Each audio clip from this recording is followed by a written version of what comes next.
ho, ho. Screwed up. I started something I don't want to finish. Oh, I got help. Oh, shit. Don't get up. I got it, buddy.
Craft being used off the coast of China.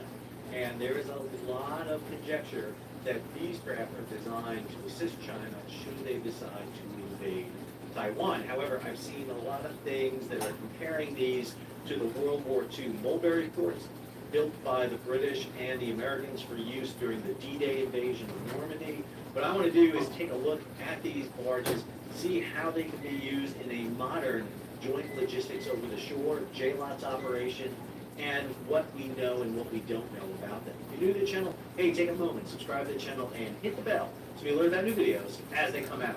First, I need to give props to two people in particular who have been following this story absolutely religiously, and they need to be given all the credit. First is H.I. Sutton, good friend of the show. He has a site, Covert Shores. He's done 2 videos on it. I'll have them both linked above there so you can go to them. First one was 2 months ago, where he's talking about the Chinese invasion barges and giving an indicator of plans for Taiwan, and then a new video, very quick one he did, on the first sighting of the Chinese invasion barges. Second is Tom Shugart. This is his ex-Twitter page. You can follow him. He has been great. I'm going to be using images from both of them in this story. Again, all credit to H.I. Sutton and Tom Shugart. They have been doing yeoman work in studying these issues. So this is an image that came out, and it shows the 3 different types of vessels, and I'm going to use Tom Shugart's classification of these vessels. You can see the vessels off the beach. Now, these are what's known as jack-up vessels. They have these large posts. 4 of them are on the vessel on the left, 6 of them on the middle vessel, and 8 of them on the vessel on the right. These vessels will lower those jack-up rigs. They actually touch the bottom, and then the ships will actually lift themselves up on the rigs. It's like a big jack. It's the jack in the jack-up rig. They'll be able to lift themselves up, and as you see here, the ships are completely up and out of the water. What's unique about this is on the bow of all 3 of these vessels, they have this extended crane or ramp system that allows you to bridge the vessels together. This is giving you a distance here of estimated about 180 meters. We're talking about over 500-600 feet out from the beach. These vessels extend. And what you have here is a bridge. You can basically attach to the back end of this right vessel or come alongside these vessels with their side ramps and hook into them and then drive the entire length of this process down and onto the beach. Now, I want to be clear about something. These are not designed to be amphibious assault vessels. You're not going to storm up to, Omaha Beach with these vessels. That's not what they're designed to do. They're designed to come in behind an amphibious operation, but before a port is opened up. I'm going to put you into context here with that in a second. All right, let's go to the World War II analogy that keeps getting thrown out here, and that is of the World War II Mulberry Forts. This is probably one of the most famous images we have of a World War II Mulberry Fort. These are the forts that were created off the coast of the British and American beaches in Normandy in June and July of 1944. A couple of things make up a mulberry fort. Number one, you have to create a breakwater. And so one of the things that they would do is sink vessels. In this case, you'll see a bunch of Liberty ships here at mooring, but outside of that, you'll see these caissons. And these were basically large concrete blocks they sent out and they sunk them into the ocean. And what this does is it creates a secluded kind of harbor so that if it gets rough in the channel, which it does in the English Channel, this would provide a breakwater, and you would steam in here through the entrance. Liberty ships can tie up at these moorings, and then small craft can come out and shuttle the cargo from the anchorage where the vessels are at to shore. And then you have these large piers that were created. So you would create these pier roadways out to these wharf areas here with these pier heads, and you can dock vessels up against them, and then that cargo can be loaded directly ashore. You can actually drive it ashore.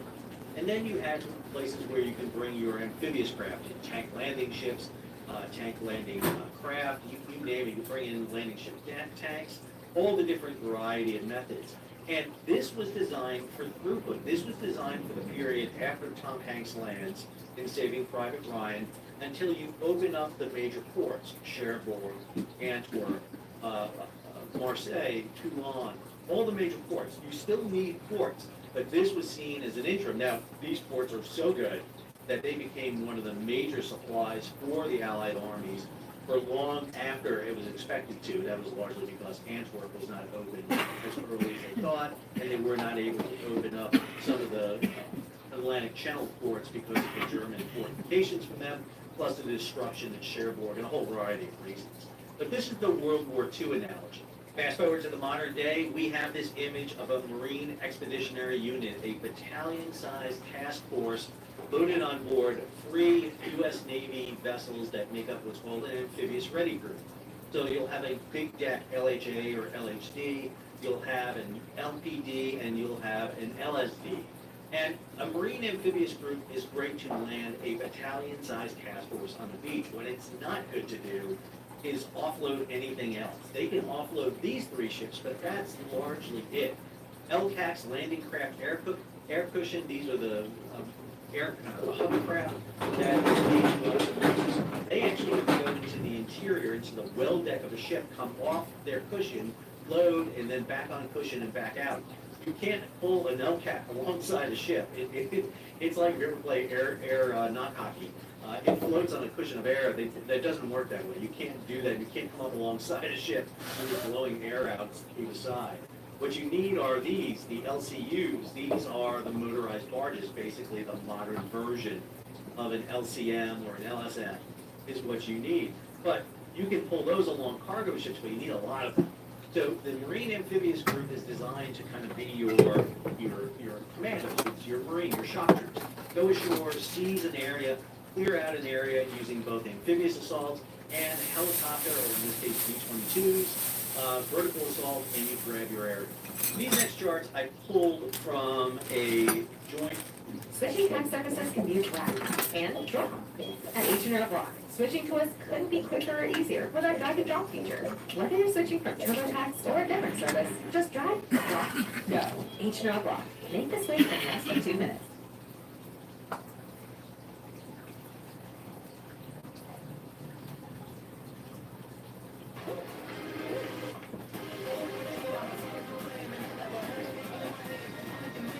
Publication Joint Pub 4.01, JLOTS or Joint Logistics Over the Sea. They are a bit dated. This is, I believe, from 1996 or 1998. And this shows you a JLOTS operation over the beach. You have vessels out at anchor, so in this case a fast sea lift ship. That would be a roll-on, roll-off type ship. And then a container ship. And then you would bring alongside a crane ship. We have 6 of these left, excuse me, 4 of these left in the inventory, or however, all of them are really old, almost 60 years old, and most of their cranes are not going to be able to access most modern container ships.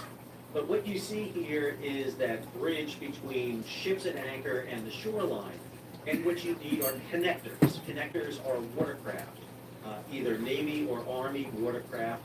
These can be LCU 2000, it could be LSVs, logistics support vessels, it could be Navy LCUs, they can be lighterage, the barge craft that are carried on board the maritime pre-positioning ships, but there's a whole variety of methods. What you're doing is offloading ships at anchor and ashore. The problem with that is throughput. You cannot move cargo very quickly in this manner.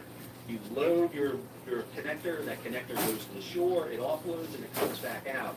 So there's always an intermediary between the vessel offshore and the beach.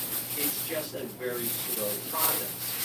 Eventually, what you do is open up a port. Once you open the port, you can bring vessels directly in and begin to offload. Again, there's an old chart showing types of ships that don't even exist anymore. But once you open the port, you can then increase your throughput. What the Chinese are doing here is trying to bridge between those two areas with the vessels offshore and the opening of the port. So they're coming up with that intermediate stage, the point from the amphibious assault to when you have the port open. Now we had a recent example of joint logistics over the shore. It just wasn't a great one, and that was the Gaza Pier. Now I did a whole slew of videos on the Gaza Pier, and you can see them up above if you want to see them. But the concept of the Gaza Pier, first off, was not a full JLOTS. There were a couple of caveats on that operation. Number one, you were not allowed to put boots on the ground in Gaza. That did constrain it. Plus, the other issue was you were bringing trucks out from the shore out to the platform to load them and then bringing them back. This was not a very smooth operation. But it was also taking place in an open roadset. There was no protected harbor. So unlike the mulberries that had those caissons that were sunk down, this platform, this JLOTS platform, was exposed to the sea state. And what we saw was the sea state played havoc on it. We saw that sea state 3, which is what this is rated for, roughly 4 to 5 foot swells, will knock this system apart. And that is exactly what happened off the coast of Gaza.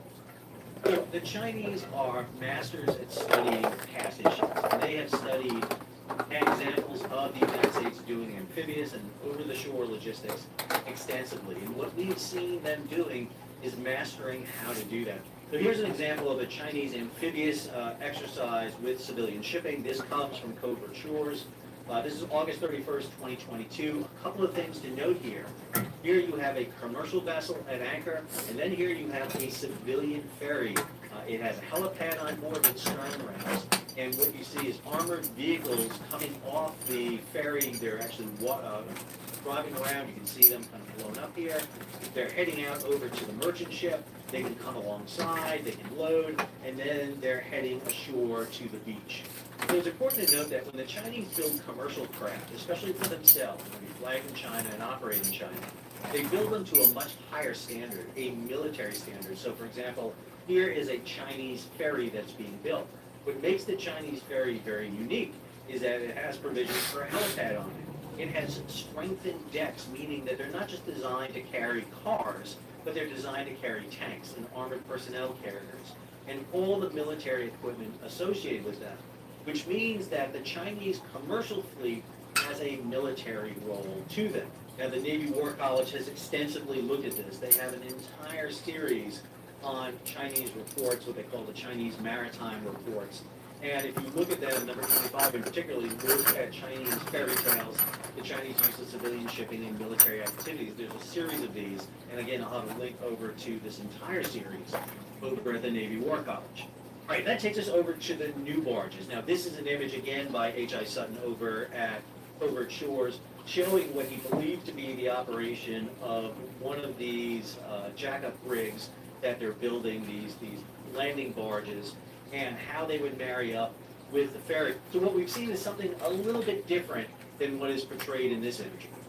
So why does China need this in the first place? This is marine traffic. Marine traffic has a nautical chart feature, and I've erased ships from here. Here is the coast of China. This is Taiwan. And the distance between the coast of China and Taiwan is not far. It's about a little bit over 100 miles, depending on where you're at this. So this is a very close invasion. It's actually akin to the D-Day landing going from England to the Normandy coast. Actually, it's more closer to the coast around Le Havre. So it's a little bit closer. But if the Chinese were to do an amphibious assault into Taiwan, obviously the west coast of Taiwan would be their objective. And now when you look at the west coast, I'm just going to zoom into an area here so that we can see it. Here's some of the heavily urbanized areas here with ports and everything. But if you go up a little bit further north here, up along the northwest coast of Taiwan, you'll see that along the beach here, you have this very shallow water. This is in depths in meters. So you have a very shallow draft here that exists. If you look at the scale here, our scale right now at this is about 200 meters. So this is roughly about 200 meters here. So to get out to 800 meters, to get yourself out into deeper water, you would need to create a bridge of ships to get you out into 3-4 meters of water. You're going to need to bridge yourself off the coast. And as you go up along the Taiwanese coast, you see that kind of exists through this whole area, this little band of very shallow water that exists along the coast.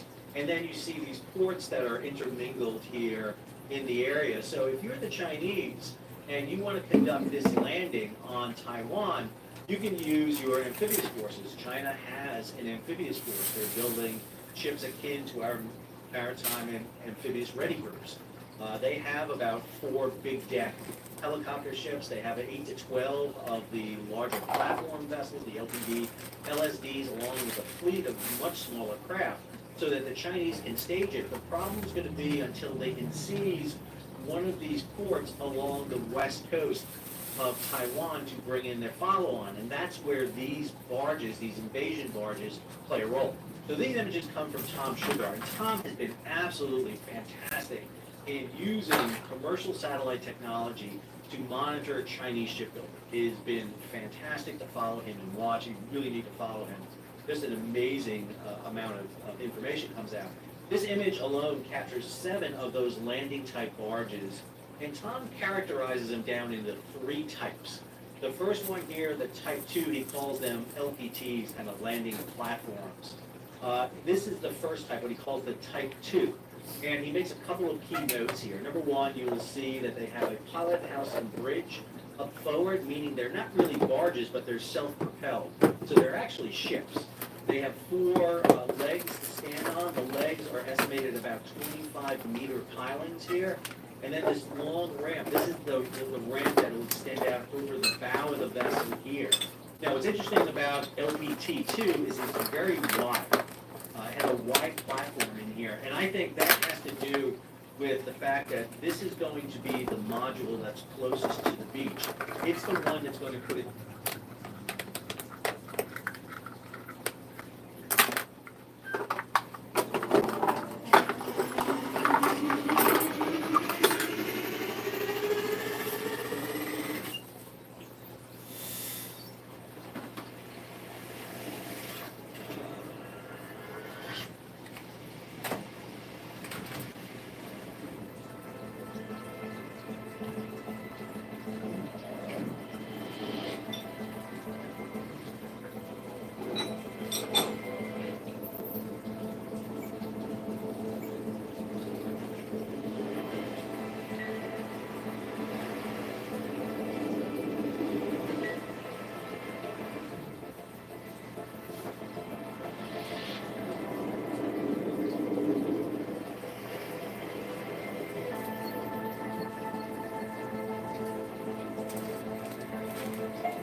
Welcome to the Phoenix Boston!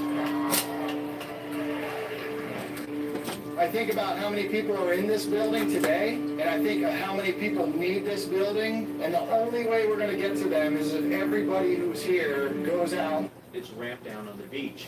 And you need bulldozers and road grading equipment because you just can't put your ramp down on the beach and expect to start offloading trucks and tanks.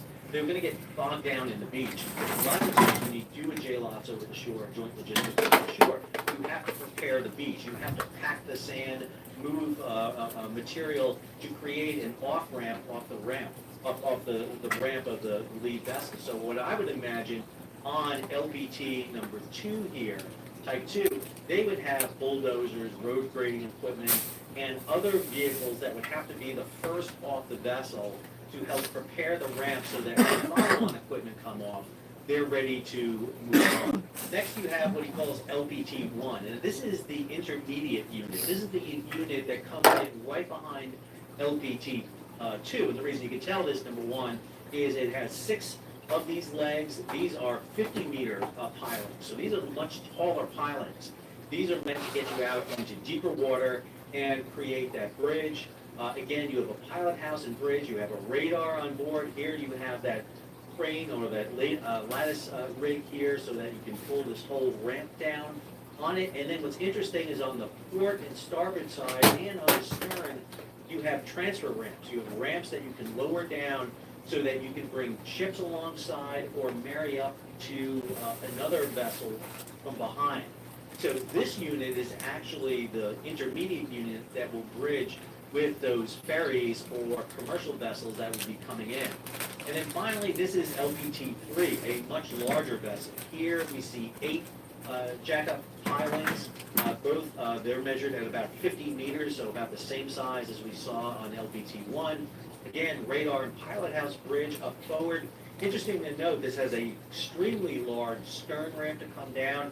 This is going to be designed so that the ferries can come directly in line with it, drop their bow ramps, or come stern to stern with them and drop their stern ramps. But it also has a starboard side roll-on transfer ramp. It doesn't have a port one, and that's interesting. It's only on the starboard side on LPT-3.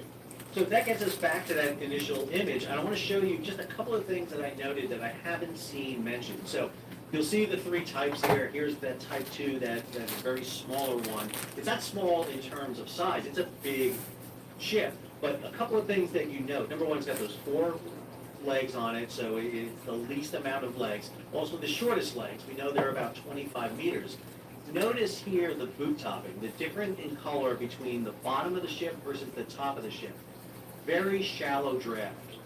This is designed to get as close into the beach as they can. They have as small a draft as possible on this vessel, especially when you compare it to the Type 1 and the Type 2. Much deeper in the water are the Type 1s, Type 2. The other thing I noticed here, you do not have, for example, the fenders. You see these black kind of little balls here on the side. Those are mooring fenders. This is so you can bring ships up alongside. You don't have them in Type 2. You're not designed this vessel to bring ships alongside because you're literally in the surf. The other thing I did not notice in this image or the other one I showed you at the very beginning, I don't see a rudder or a propeller on the ship, which tells me that this vessel probably has jet drive. It's probably sucking water up and has jet drives coming out the back. And the reason you like jet drives is because you can get in really, really shallow water with the jet drive.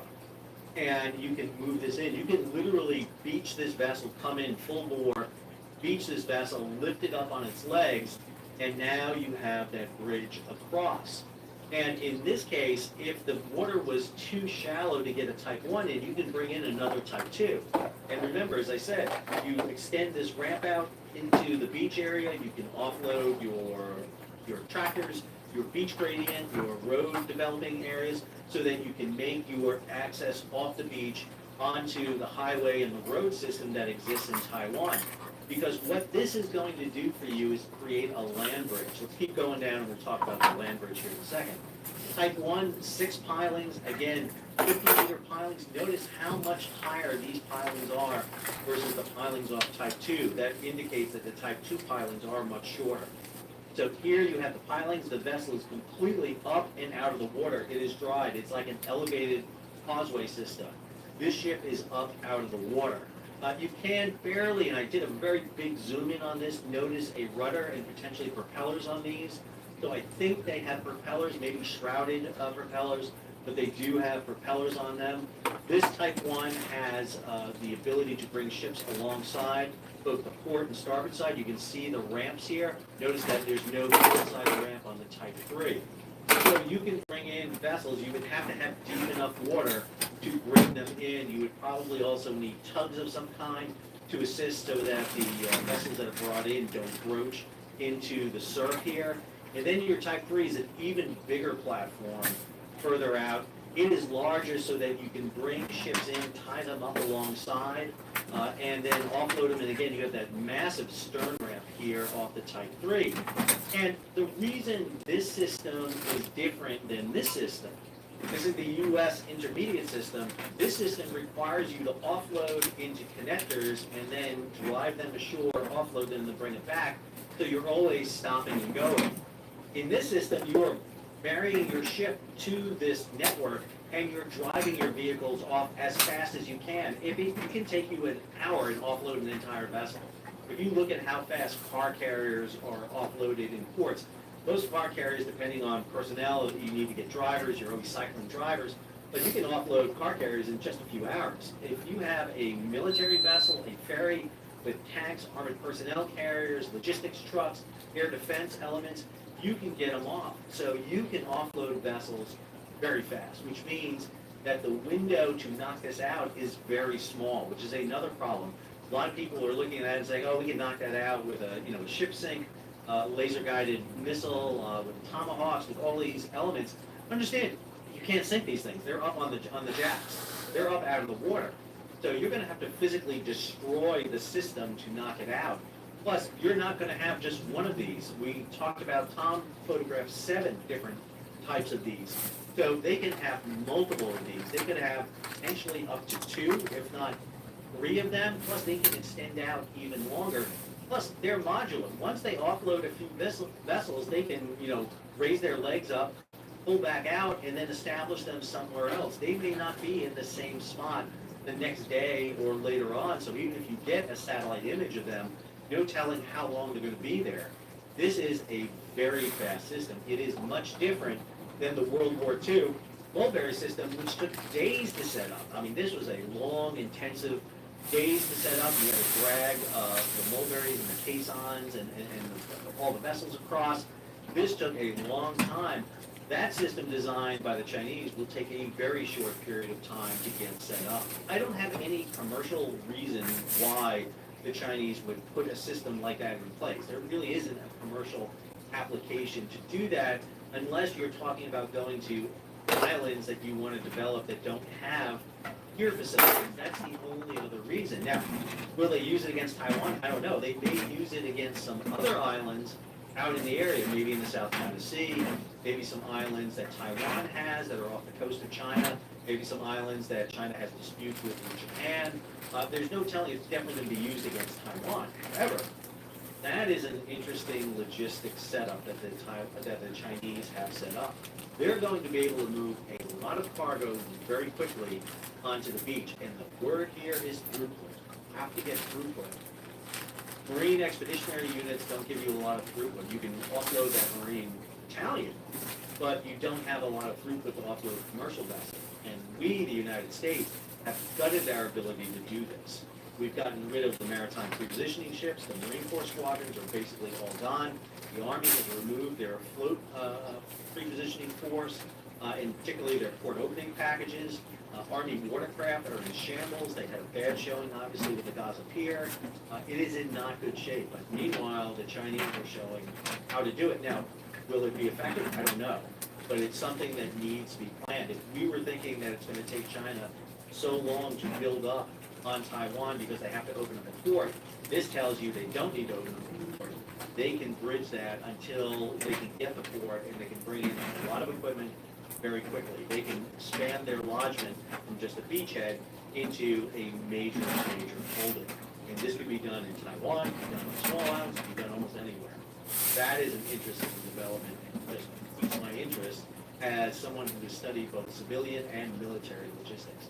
Hope you enjoyed today's episode. If you did, hey, take a moment, subscribe to the channel, and hit the bell to be alerted about new videos as they come out. Leave a comment, share it across social media, and if you can, support the page. How do you do that? You hit You need a partner who can help protect connections between users, devices, and applications.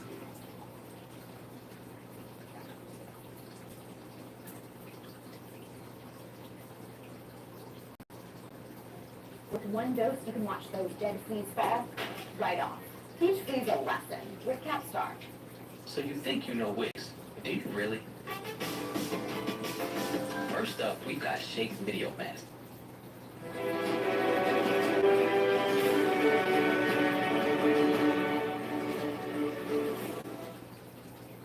Welcome to the Proceedings Podcast. I'm Bill Hamblin, the Editor-in-Chief of Proceedings at the U.S. Naval Institute. Today is Tuesday, May 16th, 2023. Good to have you on board, everybody. Today's show is brought to you by the members of the Naval Institute since 1873, 150 years. The members of the Naval Institute have been the foundational match for vets. Our essay contest winners are Office of the Year, U.S. Protector of the Yard. It's graduation week next week of the Academy. Congrats to the class. We have including tours of the Joint Intelligence Center in Hawaii, carrier airlink intelligence officer, USS Kitty Hawk carrier Striker and 2, he was director of intelligence for the 7th Fleet and the Pacific Fleet. And as I mentioned when he was on the show last August, Jim was one of the first people in the U.S. Navy to warn about the rapid buildup of Chinese naval power, to call out China's illegal and irresponsible behavior at sea, starting more than 15 years ago. Jim, it's great to have you back on the show. Bill, it's really an honor to be able to talk to you and your audience again. It's great to catch up. Thanks for the invite. Yeah, and thanks again. This is the third year in a row, so in the May issue of Proceedings, you've done another update, an outstanding update for us on the state of the PLA Navy. It's called Growing and Going to Sea this year, so more growth in the PLA Navy that continues at a rapid pace.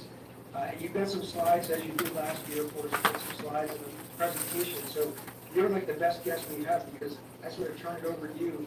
You give the presentation, we'll do some Q&A at the end. So take it away, Jim. Sure, thanks. Well, I'll start off with the first slide here, a little bit different than last year. Right after we had our conversation, the Chinese Global Times came up with this little picture on the left side of the screen that China, not even a bit can be left behind. And what you see is the outline of the shape of China in gold, and then you see all these little gold dots, which are the islands and the atolls and things that they believe are theirs, and the 9-dash line. The 9 lines are now 10 lines. You'll see there's a 10th one on the east side of Taiwan.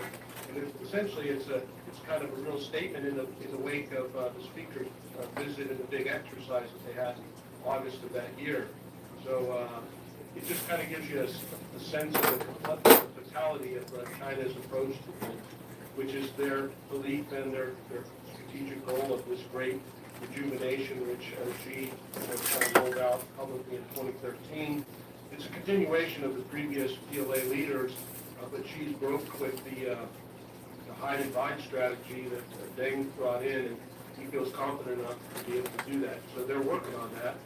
And key to that great rejuvenation is maritime power. And Xi has been really the first paramount leader in the People's Republic of China's history that's really put so much energy and effort into the maritime theater, the theater that everybody here on this podcast is familiar with, the United States and the United States Navy.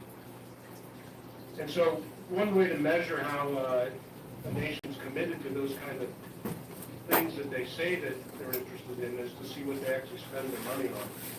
And you can see here just a little snapshot for the last 4 years, 2018 to 2022, that China's PLA growth in their defense budget grew. It's grown every year. 8% grew in this 2022 and 7.1%. And then you'll see up in the top right corner for 2023 that the growth of the PLA was announced in this what they call the 2 sessions of the National People's Congress in March, they said they'd grow it by 7.2%.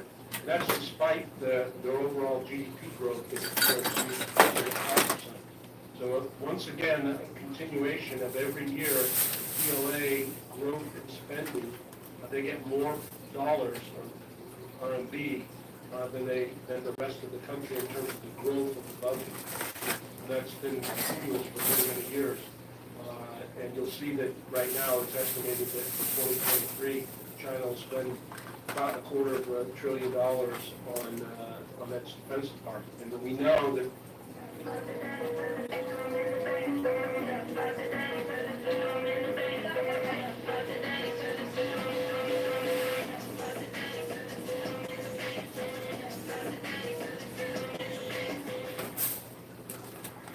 Spring is in the air, and so are the savings at Pep Boys. Roll into spring with 5 free, get the 4th tire free on select tire set. And get road trip ready with our manager special.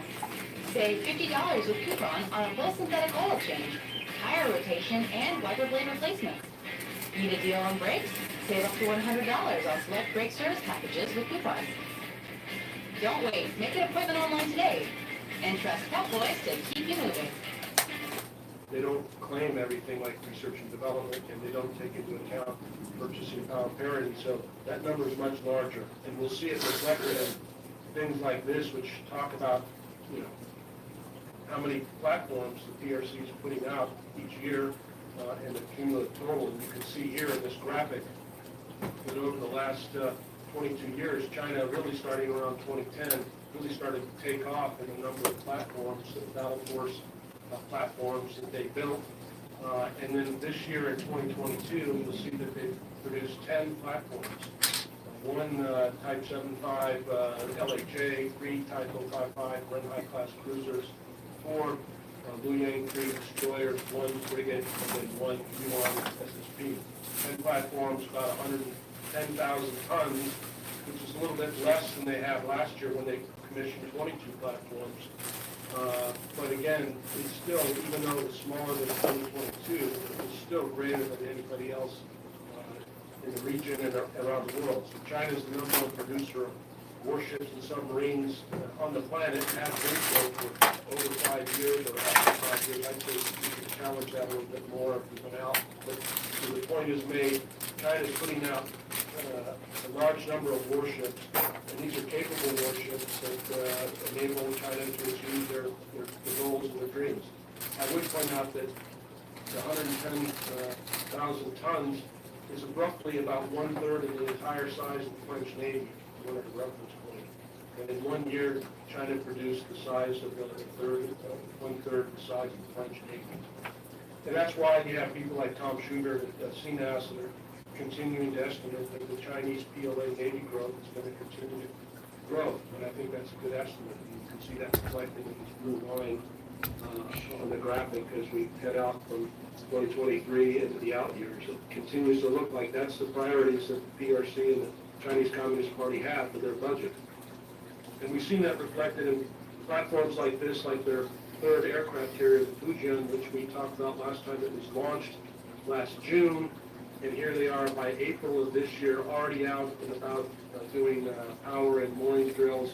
We would expect to see them out doing sea trials here, you know, in the next couple of months, if not, you know, who knows, maybe they do it right now, probably not right now, but the estimate is that sometime this summer or the fall, they're going to be out doing their sea trials, and most likely they'll get a, you know, commissioning here in this year, which would give them 3 fully capable carriers, at least in terms of commissioning.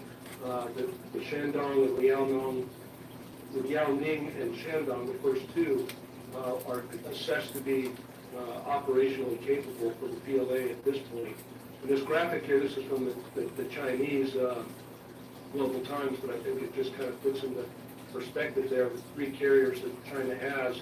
And it's worth remembering that the Fujian was launched on June 17, 2022, but that's basically 10 years after the Liaoning, their first one, went to sea. So in the space of 10 years, they went from not having any aircraft carriers to having 3. And you know, there's still estimates that the fourth platform is, you know, being constructed, or at least elements of it, or modules of it are being put together in Zhangjiakou, which is near Shanghai, which would again, maybe in 2024, we would start to see something more tangible about the fourth carrier. Jim, just a question, if I could, on the Fujian. Sure. If I remember, that's 80,000 ton roughly, so a little smaller than the U.S. Nimitz class carriers, but this one's indigenously designed, engineered, produced, and it's got electromagnetic catapults, and it's not a ski jump ramp like the other two are that were foreign design, that were training the Russian and Soviet design. Yep, you hit them all. That's exactly right. This is a big deck carrier. It's on the order of the size of one of the first Nimitz class carriers, 80,000 tons. And it's really, you know, we don't know how those EMALs or electromagnetic aircraft launch system will work, but the fact that they installed them and that they're, you know, I think they know that they're going to work, or they're going to go through the process of making them work, because they wouldn't want to have a system out there that's going to fail. They're very risk averse, I think, in that sense, that they bring things after they've already tested them in other areas and other settings. So I think we're going to start to see something that's going to be very interesting, which gets to their carrier operations, which I think you can characterize since the end of December of 2021 through right now. We're starting to really see the Chinese Navy go to sea in the same way that the U.S. Navy carrier strike groups and expeditionary strike groups have long gone to sea. And the Chinese really started, I think you can call 2022 as the year where they really go to sea with their carrier force. And here's just a couple of a graphic or two that shows some of the deployments that they made in 2022 or December of 21 and then May of 2022 with Liao Ning. There's some great stuff that Mike Don put out in your January issue, which I highly recommend everybody read. It's really, Mike's gone into some excruciating analysis and talks about all the facets of what we know, at least in the unclassified arena, about these carrier operations. But I think it's worth noting that they're operating in the blue water just like our carriers did. Just like, you know, when I was on the Kitty Hawk coming out of Tokyo, One, and we would go down and operate east of Okinawa much in the same way that the Chinese have done this last year. Now, it's not the same as us in terms of flight numbers of platforms, that they're putting up numbers of sorties, but it's, again, as you mentioned, they're ski jump platforms, so they're not going to be able to put that many sorties up. But the idea is that they've presented a new threat vector to Taiwan that I don't think most people 10 years ago would have actually thought could have actually materialized this fast. And then we had this year, this is from December of 22, and you can see this time the carrier again going out and operating well to the east of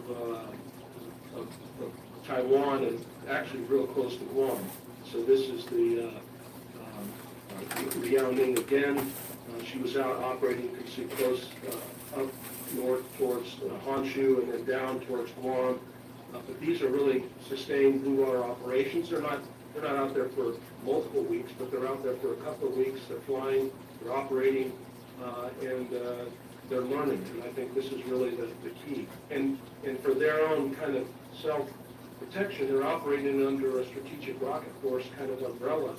So they know that wherever they're operating inside the second island chain, that they're going to have kind of their own, strategic rocket force backing them up and making sure that in addition to whatever they can put out from the strike group, whether it's from an anti-ship cruise missile for the Renhai class cruiser or whatever the carrier aircraft launch, they know that they're going to get DF-21Bs and DF-26s, and then aircraft providing air launch missiles as well. Here's just one picture, just showing the Liao Ning out as she was in the Western Pacific there, operating last December. You can see one of the J-15s launching off the ski. And in the background, you'll see that's a Japanese platform that's out there as they're shadowing and watching. I was really happy to see that. It's a good reminder to us that that we're operating out there as well. So there's things that we're learning. We may not get to read about it in the newspaper or in proceedings per se, but it's good to know that our 7th fleet is out there watching. In addition to the aircraft carriers, the Chinese have done a remarkable job when it comes to their amphibious vessels. So what you see here is the 3rd Type 075 that was launched or commissioned last October, and here it is a month later, and it's out doing training evolutions just a month after it was commissioned. And this is about a 45,000-ton platform equivalent to our San Antonio class. And they have produced 3 of those basically in the last 18 months. So they've commissioned one about every 6 months. So it's pretty remarkable how quickly they're putting these big decks out into the water. Again, to be coordinating and operating together at sea with cruisers or destroyers as part of their emerging expeditionary strike group. Here's a picture of 2 of the first 2 Type 075s, amphibious assault ships. The Hainan and the Guangxi are out operating, doing training together earlier in 2022, late 2022. And then I put a little bullet down there, or highlight box at the bottom. In the last 3 years, since 2020 to 2023, Chinese produced 3 of these LHAs, 075s, and 2 Type 071 LPDs, and those are 25,000 tons. So they put in a lot of iron in the water for the amphibious side of the house. And in the same space of time, we've only produced 1 San Antonio class platform in Fort Lauderdale, and we lost the broke even in 3 years. They put up five platforms. So that kind of, to me, is kind of emblematic of the disparity that we've had over the last decade in terms of ship production and where we're at. And it's not a good trend. Life is expensive. Quality tools don't have to be. Harbor Freight, America's #1 tool store. Attention shoppers, want to spend less? Go to Aldi, #1 in everyday low prices. Jim, I think you said a minute ago that the Type 075 was equivalent to San Antonio, but I think you meant a WASP class or America class, whereas the other one, the smaller one, is equivalent to the LPD, RLPD, correct? Yeah, that's right. Yep, sorry, my mistake. Here you have the 8th of the Type 075 or the Type 055 Renhai class cruiser. This is the 8th one. It was just commissioned here this year. It's putting 8 of these in the water in the space of less than a decade is pretty impressive. These are arguably one of the most impressive platforms, surface platforms on the sea today. 112 vertical launch system missiles, land attack cruise missiles, anti-ship cruise missiles, surface-to-air missiles, long-range surface-to-air missiles, and these are providing basically the shotgun for their new carrier strike groups and expeditionary strike groups, and they're also operating alone as kind of their own SAG leaders, if you will. We've seen them operate around Japan. We've seen them operate going up towards Alaska in the Bering Sea, and they've been kind of their own platform as well. But there's 8 of them right now. I would expect, given their desires to have more carriers and more expeditionary strike groups, that we'll probably see a new run of these here in the near term in the next year or 2. And we're looking there, Jim, phased array radars, advanced, pretty sleek looking. I don't know if there's any stealth built into the hull form, but that's an advanced looking ship. Also 12 to 13,000 tons in reserves. That's correct. 13,000 tons when fully loaded out. And it is an advanced in terms of hull form. It's not one of their older platform types, and so it's a very capable weapon system, able to provide all domain protection for their big decks.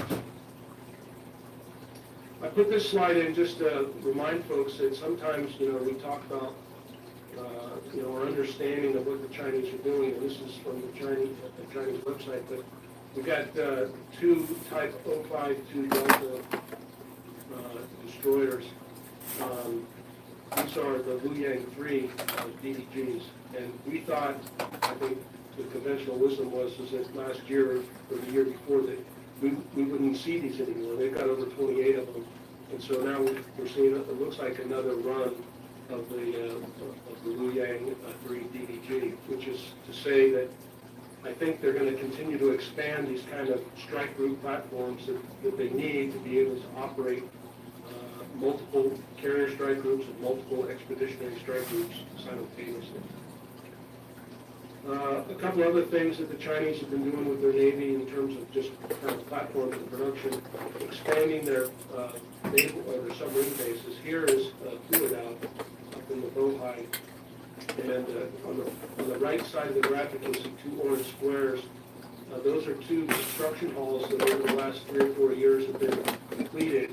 It's estimated that the new type 9.5 and the type 9.6 SSN and SSPN that are going to be coming into the PLA submarine force will be produced in these halls. And then recently, just in this imagery right here, which I think is from just in the last couple of months, you'll see in that yellow roped off areas, it looks like they've extended the period space there at Puladao, which means they're anticipating putting more platforms in at a higher rate of production. And so they need the capacity to be able to, keep those submarines pierside while they're, producing them and getting them fitted out and getting them completed for sea trials. So just an indicator of the growth and the expansion of their naval production facilities. And then this is down at Yulin on Hainan Island, and you'll see on the right, there's a box at the top and a box at the bottom where you can faintly see that they're in the process of expanding from 4 piers to 6 piers. And this is where they're keeping their Jin-class SSBNs right now, or at least a number of them. And so this indicates again that in terms of nuclear submarine production at Puladao looks to be increasing, and that they'll have a place to put these in an operational sense. And I would expect we'll see more SSBNs operating out of this area and be able to operate into the bastion, which is why that first slide in the 9-dash line, the Chinese view of believing that inside the 9-dash line is their press quotes a lot, is it's their territorial waters. They know that, or they believe that, and they want to use that as a bastion for their SSBNs to operate. And why is that important? Well, just point out here in November of last year, Admiral Papro, the acting commander, came out and testified, or not testified, but talked to some reporters and revealed that now that he assesses that Jin-class SSBNs, the 6 that they have, Bathfitter knows what you're looking for. The perfect style for your bathroom model with the look of tile you want. New textures, shapes, and styles. Time to set a date. It just fits. Go to bathfitter.com to book your free consultation.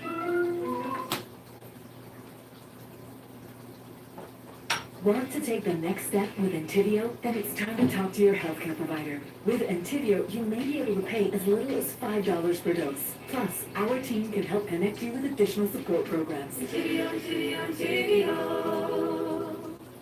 Quick with the new JL3 SLPM, he stated that these are specifically built to threaten the United States of America. They basically increase the range from about 4,200 nautical miles for the JL2 to 6,200, it's about 4,500 miles for the JL2 and about 6,200 miles for the JL3. And so if you're operating from, the South China Sea, or if you're operating anywhere inside the second island chain, you're going to be able to, reach the United States of America. May not reach all of it. You may have to come a little bit east. These are really serious missiles, and if you add in the fact that they may have up to 3, so there's various estimates on the number of MIRV warheads that they'd have, but if they have 3 new warheads, MIRVs in those JL3s, 3 warheads, it's going to, add to the ICBM silos that we've seen out in western and central China, which really dramatically, as Admiral Richards, the former STRATCOM commander, said last year, that China's having a strategic nuclear breakout. And this JL3 and the PLA Navy submarine force nuclear ballistic missile force are all part of that breakout. And then here's just the image of the silos out in western and central China. 350 silos built in the last 24 months. Very, very concerning, especially if you start to consider the move against Taiwan. Those are silos for ICBMs. Those are nuclear, Correct. strategic rocket force, nuclear ICBMs. Correct.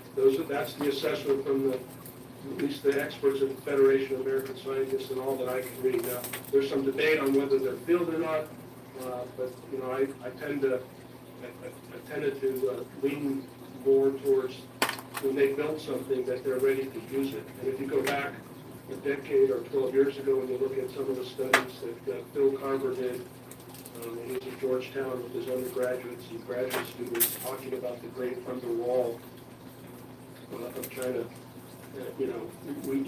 there's a lot that we don't know about what China is building in terms of their nuclear arsenal and capabilities. But this is a sign here, these 350 silos, and then the statements by Admiral Papperl about the SSBNs and the JL3 and what we're seeing at Uludao and Yulin all lead towards this kind of really concerted effort to build up China's nuclear arsenal rapidly. This slide here, just put this in just to remind folks that in any invasion of Taiwan, Taiwan is very vulnerable to being able to communicate with the rest of the world. As we know, most of our communications comes through undersea cables. And so Taiwan is vulnerable to those. And what we had here in February off of the mainland of China is 2 Taiwan islands near Matsu. You had 2 cuts that occurred in relatively, in a week, in the space of a week. You had 2 of the cables to the Matsu island that were cut, and they were basically incommunicado for a while and had to rely on older systems. And just remind folks that this is a capability that China has and is looking into, and we need to be aware of that. Another kind of non-traditional area is in these roll-on, roll-off ships. There's been some really good work done by the China Maritime Studies Institute, and Tom Schubert, Center for New American Studies, think tank, former Navy officer captain, submarine officer. He did some analysis last August after the Pelosi visit and after the major missile exercise on 24th and 7 August. He did some tracking of some of these roll-on, roll-off ships. There were about 7 or 8 of them, I believe, that he tracked down to the Fujian province, and they were doing an amphibious exercise, and these roll-on, roll-off platforms were involved. And they were offloading PLA, Marine Corps troops, and Marine Corps fighting vehicles, as you can see there in the bottom right.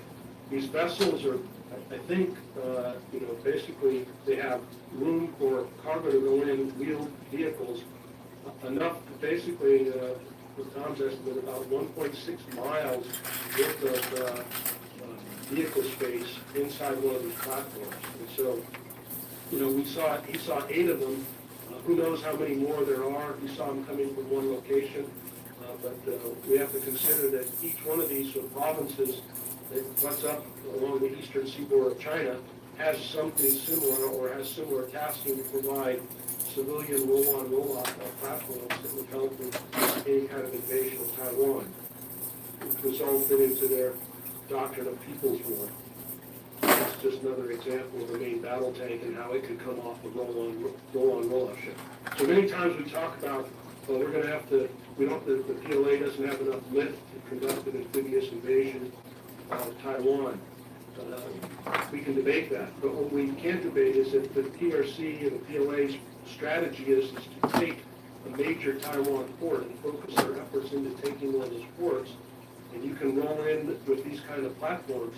You're going to be able to roll in a lot of hardware to help achieve an invasion, a victory for the PLA. One slide here just to remind folks also that there's a whole lot of missile systems that the Chinese are developing. This one, the YJ-21 Strike Eagle, Fish Defender presents Cybercrime from the Front Line.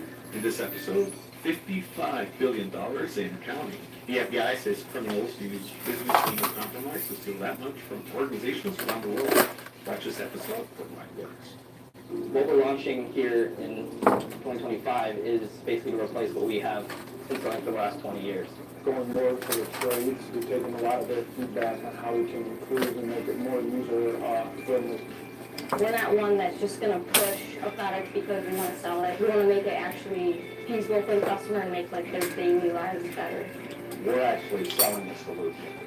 It's built tough and built to last. I just can't wait to see where it goes. Image in the mainframe there, April of last year, 2022, on board the H-6N bomber. But also the top left, you can see one being launched from the PLA Navy surface combatant. So it's assessed now that they have this, basically this thing can go Mach 10. It's essentially a kind of a hypersonic type of a weapon system. So in addition to the YJ-18s and the CJ-10s and all these other supersonic anti-ship cruise missiles, the Chinese are continuing to invest in and develop missiles that are designed to sink our big decks now beyond the second island chain, which is why you're hearing more and more talk and more analysis from think tanks that talk about China's threat. Still wearing the uniform, we were talking about what would China do and the PLA do inside the first island chain? What could they do? And then it was maybe what can they do inside the second island chain? Now we're having to honestly consider what they can do outside the third island chain. And that means even for folks in Hawaii have to be concerned. Not just to shift a little bit, is to talk about not only are they designing stuff for themselves and operating themselves, but the Chinese are working a lot with the Russians. So there were a lot of coordinated operations last year, and there have been many years in a row with the Chinese and the Russians. But just one example here is the Vostok exercise that the Russians run, which is their kind of their strategic nuclear exercise. And what we saw here in December of 22 was Chinese and Russian warships circumnavigating Japan, going up through the Sagara Strait around Hokkaido. So this is not a, thankfully the Japanese are putting this out in the press so we can get some understanding of unclassified level of what's going on. This is increasingly becoming, happening more and more, Russian and Chinese operations together. And you would have expected maybe, I think some people may have expected, that since Putin invaded the Ukraine, that China may have tried to dial that down, but my assessment is that they've actually increased their military cooperation and coordination. In one of these exercises, it's not in the Navy, but in the Air Forces, you had Russian bombers landing in China following a coordinated training exercise in the Sea of Japan and Yellow Sea, and Russian bombers, or Chinese bombers landing in Vlad. And so really a level of coordination that I don't think people really appreciate. That you got Japanese, Russian and Chinese fighters and bombers coordinated in the air, flying together, and their navies operating together. And I think the depth of cooperation is something that is on purpose, and I think it's a way for them to signal to Japan and South Korea that it's not just China or Japan, it's China and Russia alone, it's China and Russia together. I talked about the missiles, I'll just go through that. So let's go back to last August, 4th through 7 August. We saw that I've characterized, I think what we're seeing in August of last year, and then we'll talk about the Joint Sword exercise this April. I think we've seen two elements of the three elements of what I think are the Chinese doctrine talks about their Taiwan invasion strategy. The first one is this Joint Fire Strike campaign.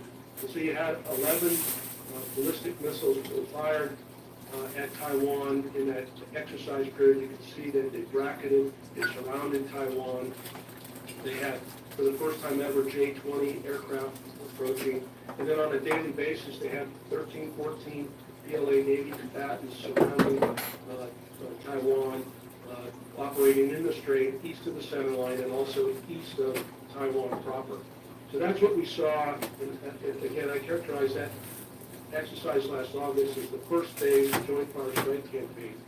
Hey, Jim, that was just after Speaker Pelosi's visit to Taiwan, right? That was just kicked off a few days afterwards. Correct. And I know that some people have used that visit as a, well, she shouldn't have done that, this was the impetus for causing that. But as you and I know, you don't pull off a major exercise, military exercise, unless you've been working on it, planning it, and coordinating it for weeks, if not months beforehand. So I think the Chinese were planning to do it. August is a big training month for them, as you know.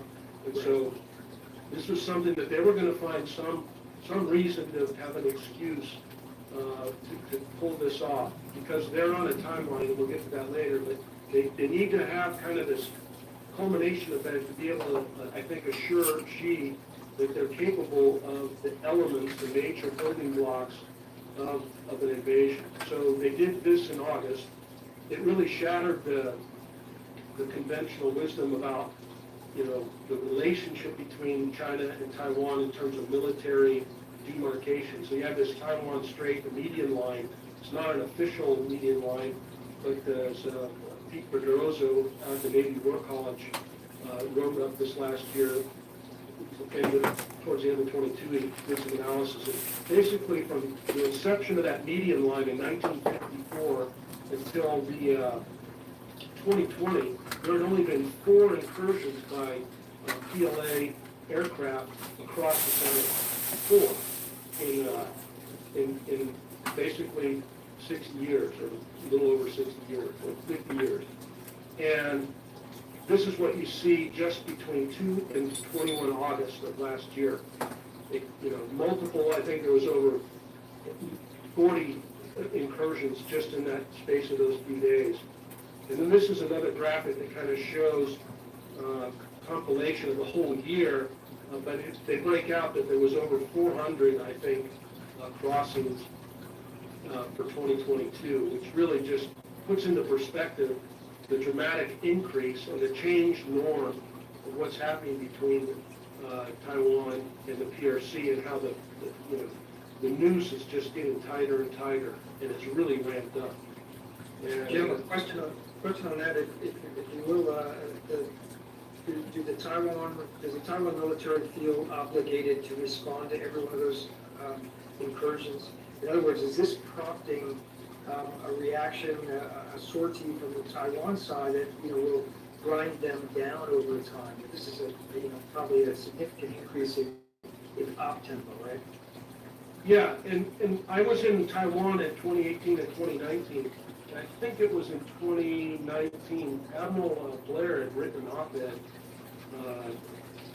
advising Taiwan and Japan that they're going to have to change their policy, because they can't have, the official policy from Taiwan was that you have to respond to every incursion, you have to react. And Admiral Blair's advice was, well, you're not going to be able to sustain that with your Air Force. You're going to run your Air Force into the ground if you do that.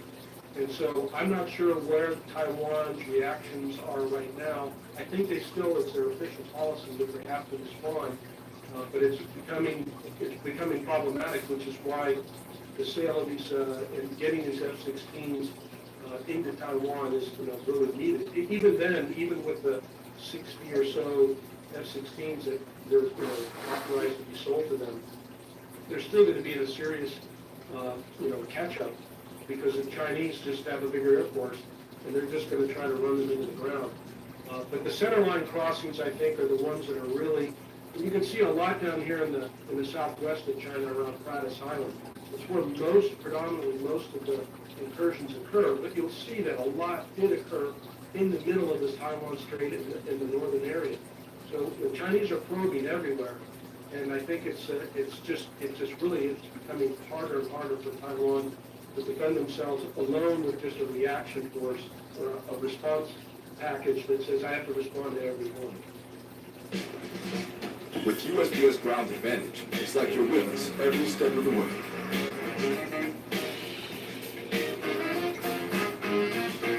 Right on time. Stay in the know from your dock to their door. This is a picture from last August. I just put this in because it always just amazes me to see, a Chinese PLA Navy warship observing a Taiwan frigate there, an Ox-class frigate or a Perry-class frigate giving its ultimate. But clearly, they're not much more than 12 miles off the east coast of Taiwan right there. And this is another way that since last August that things have really changed and the status has changed. It's a new normal. And so now we're seeing things like this where you see, this is the Shandong here in April 5th, as it leaves, comes through the Bashi Channel. This is Japanese reporting. But it comes through the Bashi Channel, and then as we talked, or people have read about the second phase of this training of these major exercises that they did, one in August and one in Far Strike. And then what I think we saw in April here with this is called Joint Sword. This is the Chinese label their exercise Joint Sword. And essentially for several days, they surrounded Taiwan again, they ramped it up, and they actually had the Shandong operating just east of where there's in this area here where I'm circling. The Shandong was operating there and doing flight operations and having J-15s fly on the east side of Taiwan, real close. So you get this really major air evolution for this exercise, and so I think this can be characterized as the Joint Anti-Air Raid Campaign. Now there was a simulation, if you looked at some of the Chinese press, they had a lot of videos out talking about missile strikes coming in. There were no missile strikes that we know of in this exercise in terms of ballistic missiles like we saw last August. A lot of aircraft, much more aircraft, hundreds of aircraft, a couple hundred aircraft in this short period of exercise that were up around Taiwan. And so that's why I think this is really, they probably had simulation in the command post of missile firing, and then they had the live flights with the PLA Air Force and PLA Naval Air Force. And they even included, here most recently in May, we've had the island of Taiwan being flown around and circumnavigated by unmanned aerial vehicles from the Chinese Air Force and Naval Air Forces. The BCK-005 works with the PLA Naval Air Force, and you can see their tracks here as they were circumnavigating and flying and kind of doing reconnaissance operations here on the east coast of Taiwan.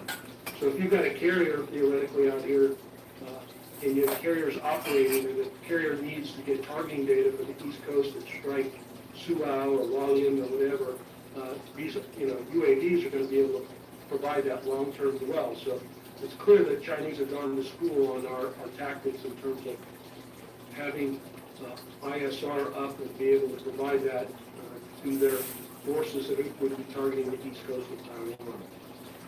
And then just here, this is just, it started the end of April, but through May, you'll see Chinese warships again.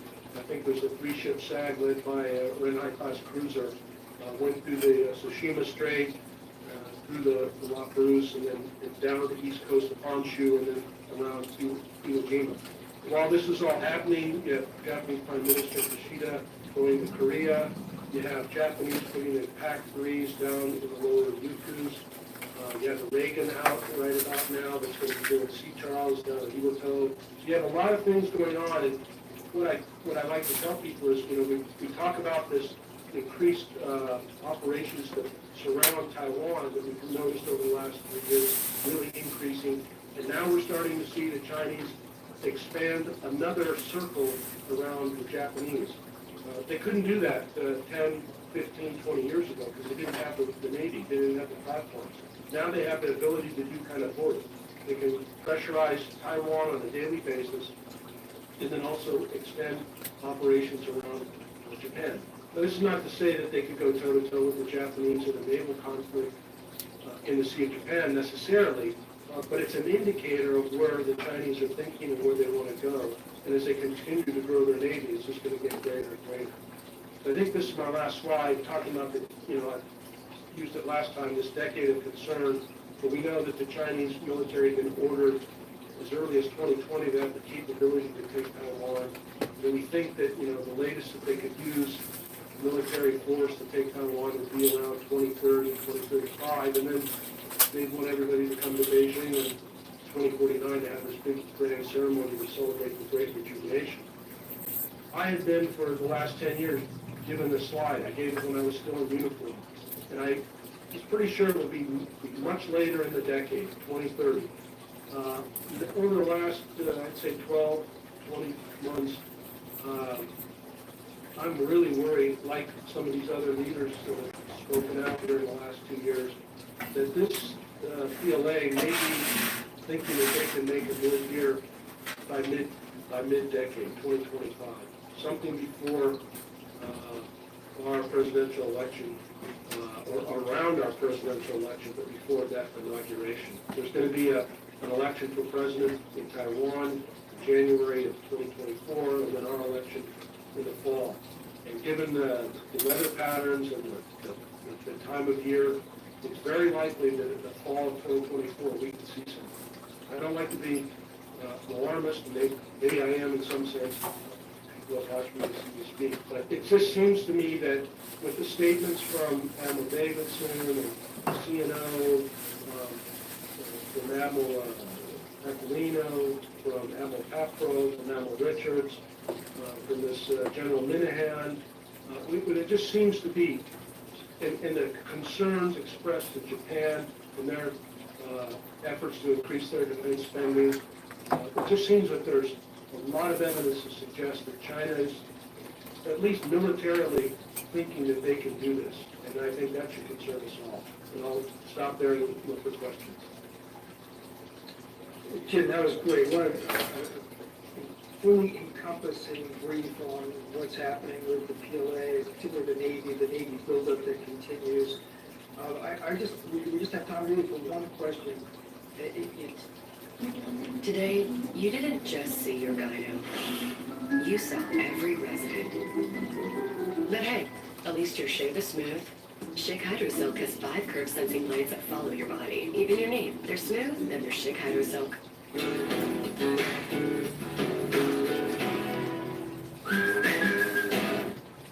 I share your concern, at least much of your concern. And one of the things that grabbed my attention, in the past 6 months was the news that in terms of its demographics, China is now starting to shrink, right? So it's one-child policy, which it had reversed some years ago. In this, the past decade, it rejected the one-child policy, so Chinese can now have more than one child. But the decades that they had that policy in effect, and the modernization, it's true around the world that when women have fewer children and when they get educated and when they have places in the job market, they choose to have fewer children, and when they urbanize, families choose to have fewer children. So that's a demographic trend that they probably can't reverse. So you see now that China's population is starting to ebb. And to me, that would portend a sense of serious concern if I were Xi Jinping, that my power is starting to peak if it hasn't already peaked. And so does that portend, in your mind, does that portend action sooner rather than being able to continue to be patient as China had been, during the period of Deng Xiaoping and Xi Jinping and before, not Xi Jinping, but Hu Jintao, et cetera. Now we get to a period where, perhaps there isn't the opportunity to be patient.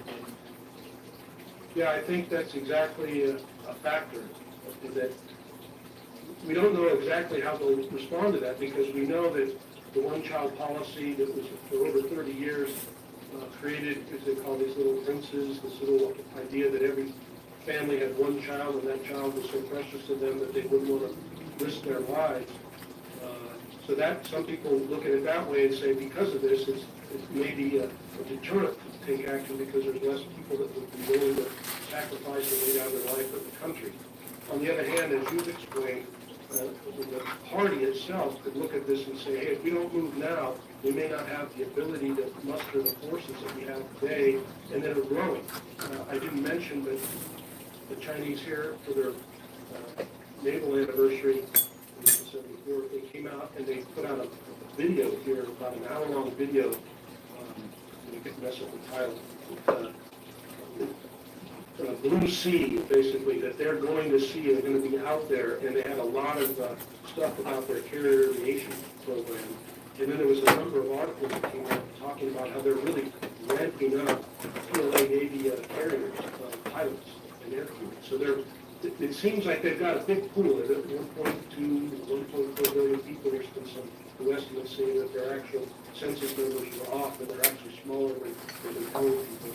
But regardless of the actual numbers, it's a lot of people that they can draw into, and people that are in more rural areas that they can get them out of that to serve.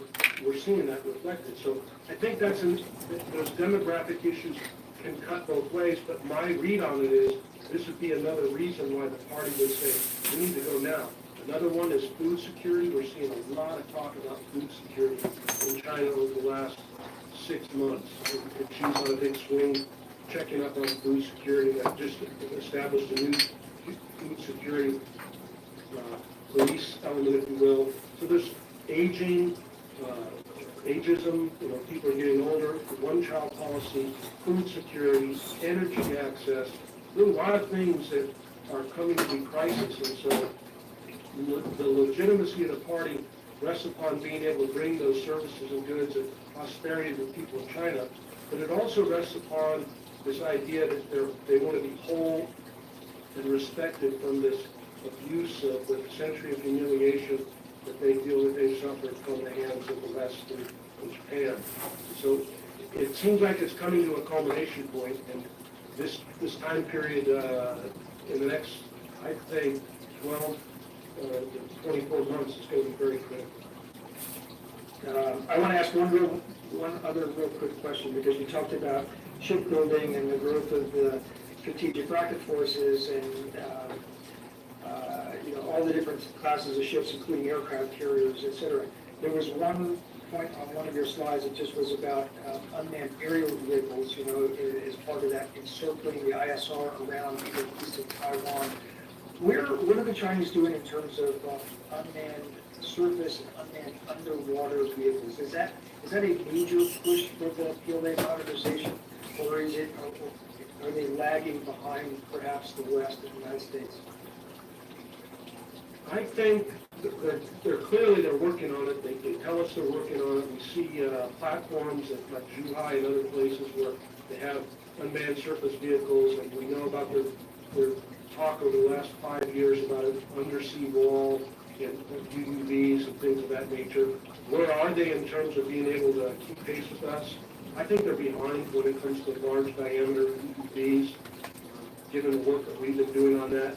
But like everything almost everything, but a lot of what I showed you in those slides and other slides we showed last year, a lot of stuff comes from us. They are able to leapfrog because they're stealing our technology.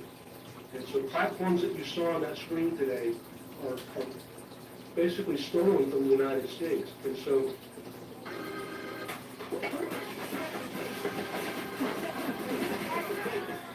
Guys, give me 6 seconds to give you an elevator pitch about how powerful passive geology monitoring software is. It's vendor agnostic, OT. for instance, emails. How did they get emails so fast? How is that possible when we haven't even fielded one and they've got one in the water? So I worry about things like unmanned vehicles and where their research and development is. And I just saw an email or a note just before I walked in. Some professor that taught for 20 years at some U.S. University, Chinese professor, but taught in America for over 20 years, is now just announcing, leaving this American university to go to China to work on hypersonics in China. So that's another area that we could talk about. Is people have been studying here and learning and taking that technology back and providing it to the PLA. Yeah, definitely an area of concern. Well, Jim, sadly we're out of time. This was a great conversation. Thank you for the in-depth update. Last year, I think the video that we did with you on our YouTube channel was seen by getting close to 280,000 views. I predict that this one will also be well subscribed. So I thank you for your time. for the details. And for our guests, for our listeners, my guest has been retired Navy Captain Jim Fennell, expert on the PLA Navy, former Director of Intelligence for the U.S. Pacific Fleet, and he is joining us today from his home in Switzerland. Jim, thanks again. Thanks, Bill. All the best. Well, that wraps up another episode of the Proceedings Podcast, brought to you by the members of the Naval Institute. If you like us, ring the bell, subscribe to the show, tell your family and friends, and become a member of the Naval Institute at usni.org/join. And until next week, remember, victory begins at the Naval Institute.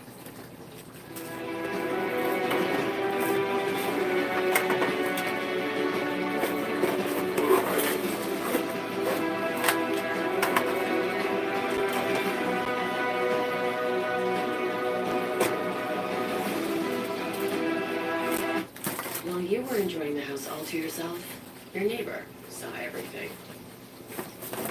But hey, at least your shave is smooth. Schick Hydro Silk has 5 curve sensing blades that follow your body, even your knee. They're smooth, and they're Schick Hydro Silk. Unlimited data and a reliable connection. That's all it's like. That's how it should be.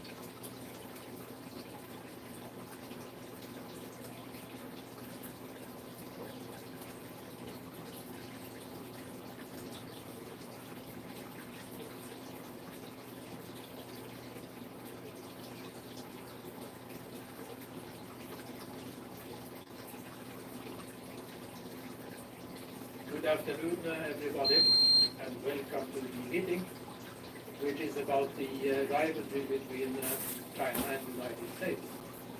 One special feature being the discovery of large numbers of new missile silos in northwestern China, and you will meet the man who discovered it. This week, we have had an international conference in Oslo on nuclear stability issues in East Asia. East Asia, South Asia as well. And that conference marks at the same time the end of a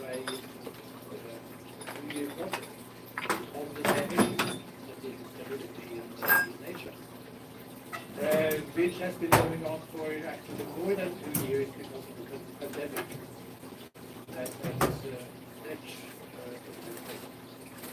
And we decided to invite the presenters at one of the sessions, session 1, China and the United States, that relationship, to go public.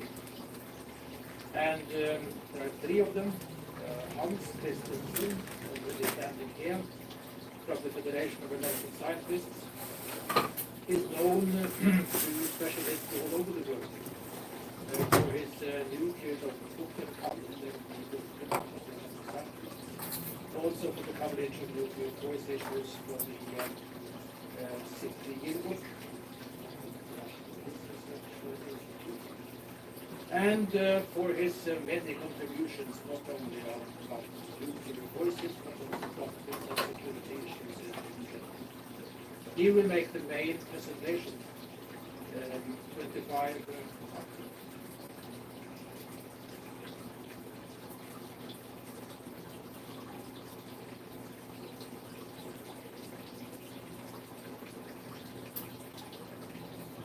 China may have built more missile silos than previously thought.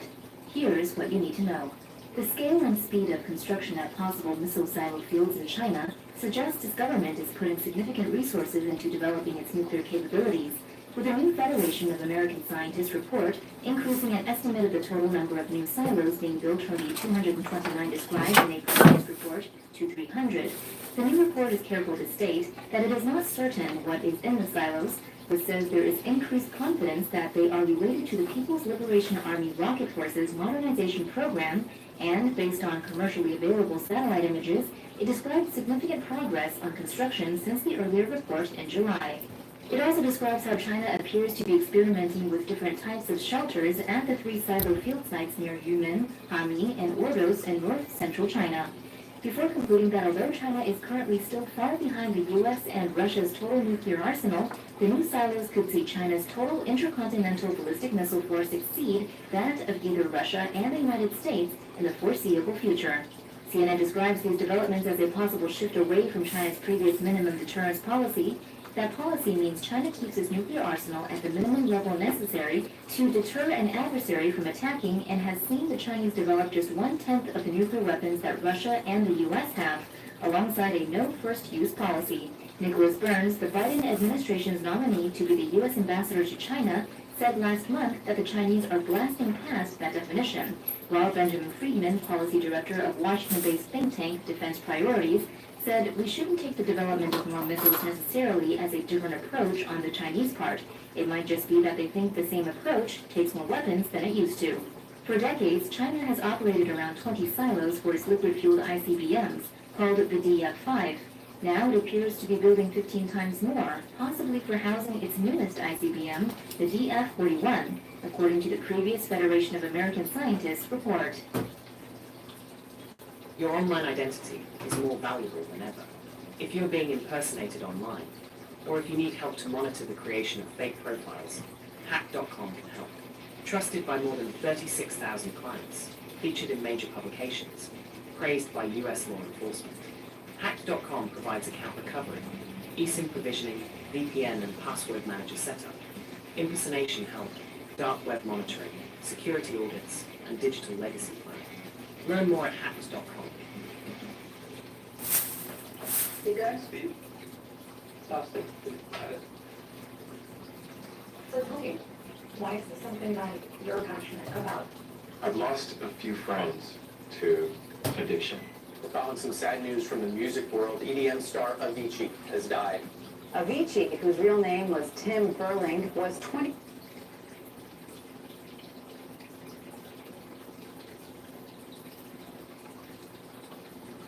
We've just got news that China is in the process of building a pretty large number of new missile silos, more than 100.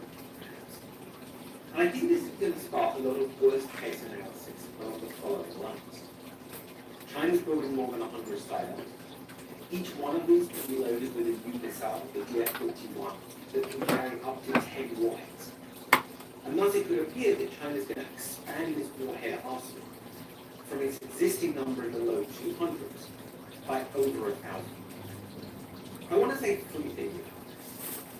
First, be aware of this kind of worst-case analysis. I think there's lots of reasons to question whether China is really about to expand its nuclear arsenal this rapidly, or surely it is expanding it a bit. And one of the things that strikes me about this is it looks very much like a US plan from the late 1970s. Back then, in order to hide its missiles from the Soviet Union and hence prevent them from attack, the US planned to shuffle a fairly small number of nuclear missiles among a very large number of silos. I think that China may be playing a similar kind of shell game with the United States today. Secondly, understand that to a large extent, China's nuclear modernization program may be motivated by concern about the United States. China's been quite open with worries that the US might attack its nuclear forces preemptively in the continent. And then if China tries to fire a small number of surviving weapons in retaliation, it worries that the US will mock those up with the missile defenses. This kind of expansion and these missiles be carried some number of multiple warheads may very well be a reaction to concerns about the United States. And thirdly, we have to be prepared to address these concerns if the United States wants to engage China in arms control. The kind of idea that I think is worth exploring is a quid pro quo, by which the US agrees to limit its missile defenses For example, by agreeing not to develop or deploy missile defenses in space, in return for China agreeing not to produce any more nuclear material with which it could make missiles.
Wednesdays at Outback, they're for steak and beer.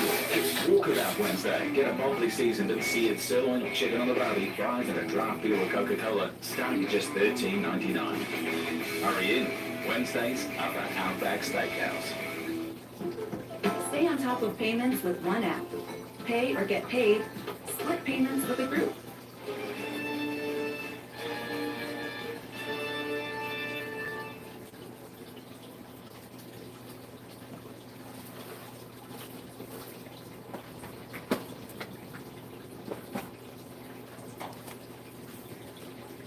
China has begun construction of what seems to be more than 100 new silos for intercontinental ballistic missiles, or ICBM. The site is in a desert near the southwestern city of Yumen. Commercial satellite images obtained by researchers at the James Martin Center for Non-Proliferation Studies in Monterey, California, show work is progressing at several sites in China's Gansu province.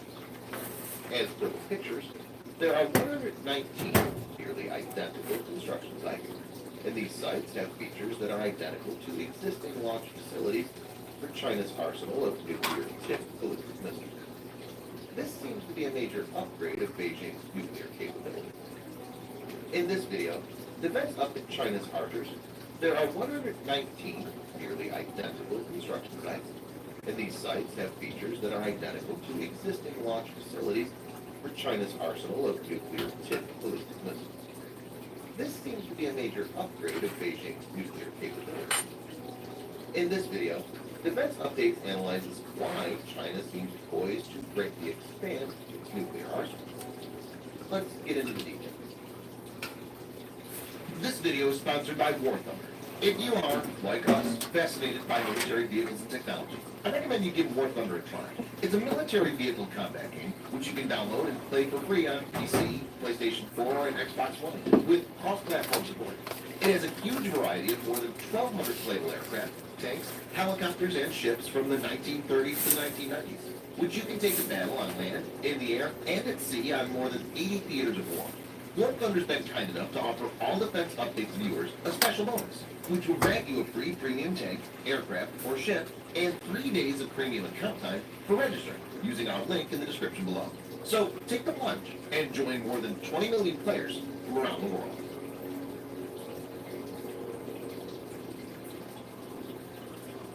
As identified from the photos, the construction sites are arranged in two huge swaths. Each site is separated from the other by about 2 miles, or 3.2 kilometers. Many of the sites are concealed by a large dome-like ring, which is similar to what's observed at known construction sites of missile silos and other parts of China. At sites where the dome is not in place, construction crews can be seen excavating a circular-shaped cavity characteristic of a missile silo. Another construction site appears to be a partially built control site.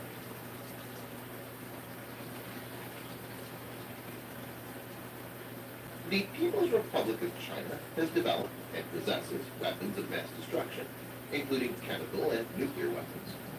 The first of China's nuclear weapons tests took place in 1964, and its first hydrogen bomb test occurred in 1967. Tests continued until 1996, when China signed the Comprehensive Test Ban Treaty, CTBT. The number of nuclear warheads in China's arsenal is a state secret. There are varying estimates of the size of China's stockpile, ranging from 260 to 320. This is around 20 times less than what the U.S. and Russia possess. Early in 2011, China published a defense white paper which repeated its nuclear policies of maintaining a minimum deterrent with a no first use pledge. But the latest discovery puts question marks on the veracity of these policies.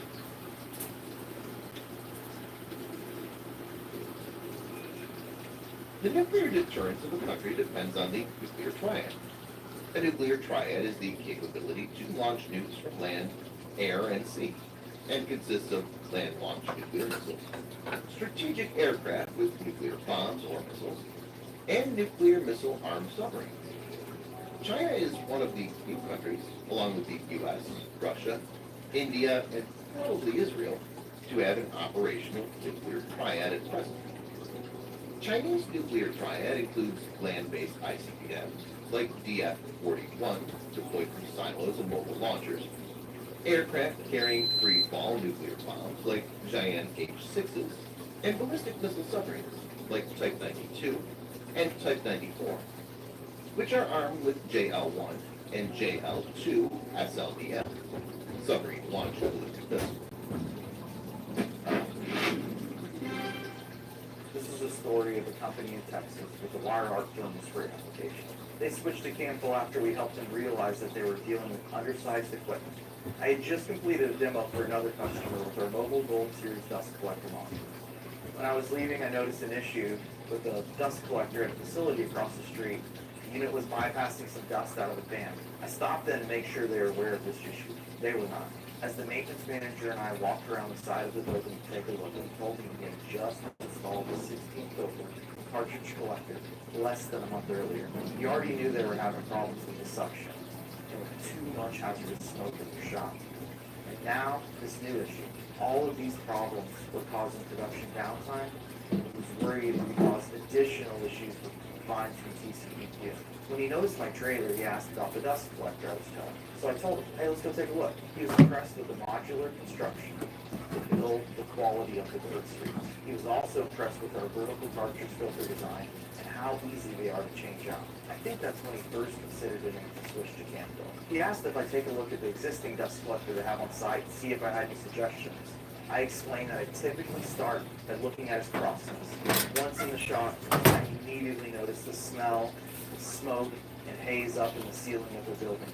Without even looking at their dust collector, I could tell that the ductwork size and the hood design were not sized right for this application. I wrote down his equipment and floor plan dimensions of the shop and offered to provide a quote, but he wanted to give the vendor another opportunity to fix the issue. The manufacturer had doubled the size of the collector and changed the hood, but the filters weren't even lasting. Because the other vendor was out of ideas and wouldn't guarantee the next solution would actually fix the issue, he asked us to do a complete redesign of the ductwork, the dust collector, and the hooding. We delivered a quote within a week for a Gold Series GS72 collector. He asked how fast we could deliver this new system, and if we would guarantee its performance. We delivered it within 6 weeks with a guarantee the filters would last at least a year. Though he was impressed with the install,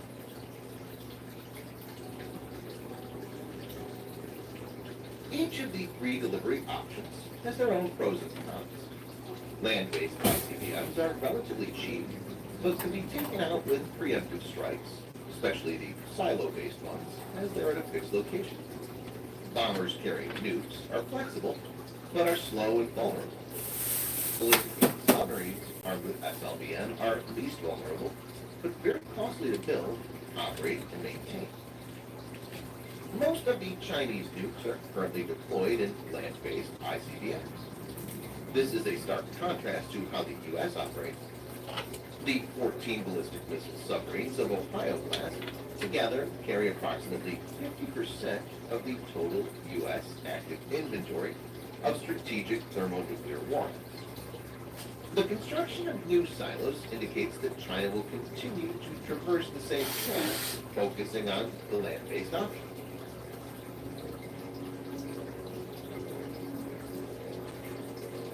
The actual number of new missiles intended for those silos is unknown. 119 silos can accommodate 119 DF-41 ICBMs, each of which can carry 10 to 12 warheads. So this could see a potential increase of 1,000 plus nukes in the Chinese stockpile. This will certainly be a cause of worry for the U.S. and neighbors like India and Japan. But there could be a more plausible explanation. China might be using a strategy that the U.S. employed during the Cold War, shuffling a fairly small number of ICBMs among a large number of silos. This mitigates the major issue with land-based ICBMs. The enemy will find it very difficult to know where the actual missiles are being deployed, and make it hard, if not impossible, for the enemy to use a preemptive strike to destroy all the ICBMs. Chinese strategists will be planning to shift a small portion of land-based arsenal from one set of silos to another at regular intervals to prevent detection and maintain ambiguity. The most likely case is the middle path, which is a mix of both these scenarios. While this will not see a 1,000 plus increase in nukes, but could potentially result in the doubling of warheads.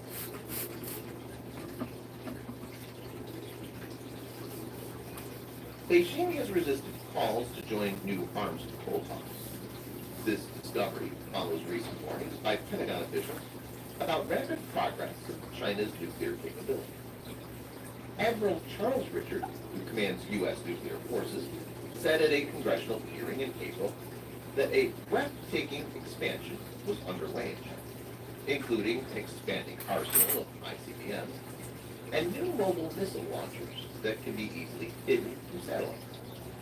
It's also noted that the Chinese Navy has introduced new nuclear weapons-capable submarines to its ever-increasing fleet. The continuous stream of intelligence and latest imagery revelations points to China's growing ambition.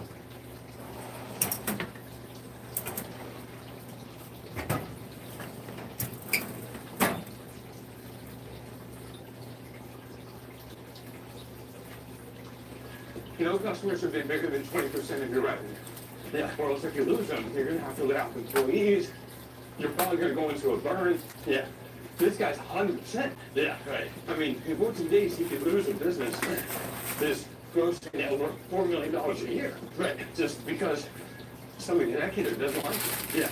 Just tell me when to take off my shirt. Can we be in the same county as us? Slow down, bro. 3 feet, not 300 feet.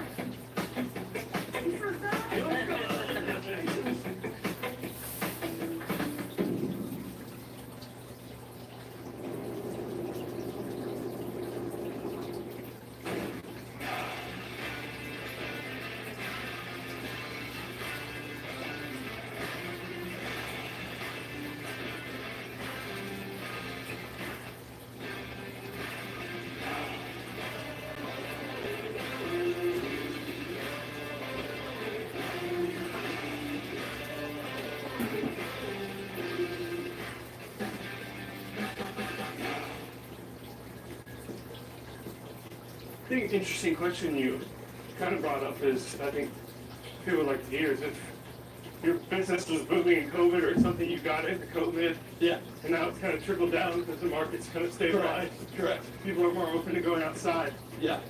Your choke point now, which was the opposite, Yeah. is now that, oh, people are going outside. Yeah.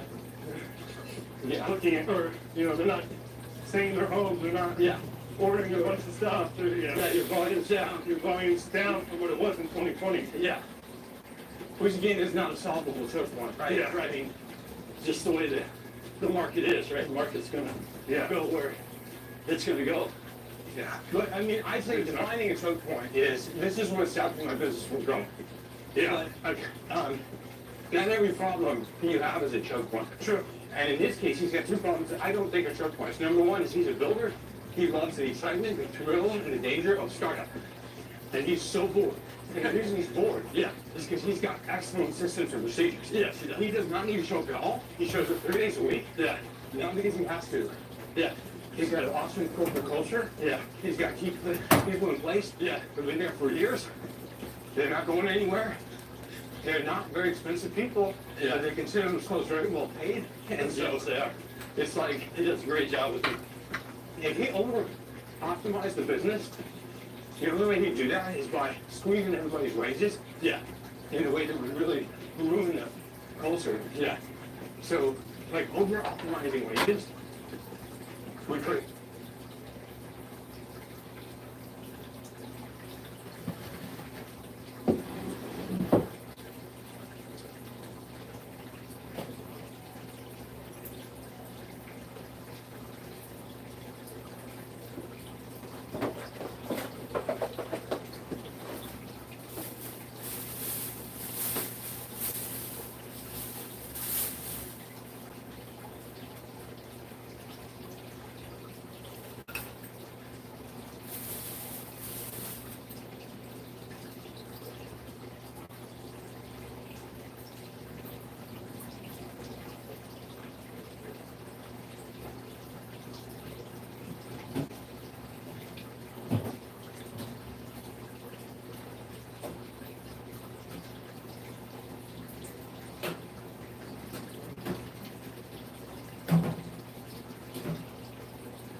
Hong Kong no more to stand with China. We need independence. Yeah. And what's your message to? Have you seen Donald Trump? Do you think he should step in? Donald Trump don't trust China. China is asshole. What's your message to?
Have you seen Donald Trump? Do you think he should step in? Donald Trump don't trust China. China is asshole.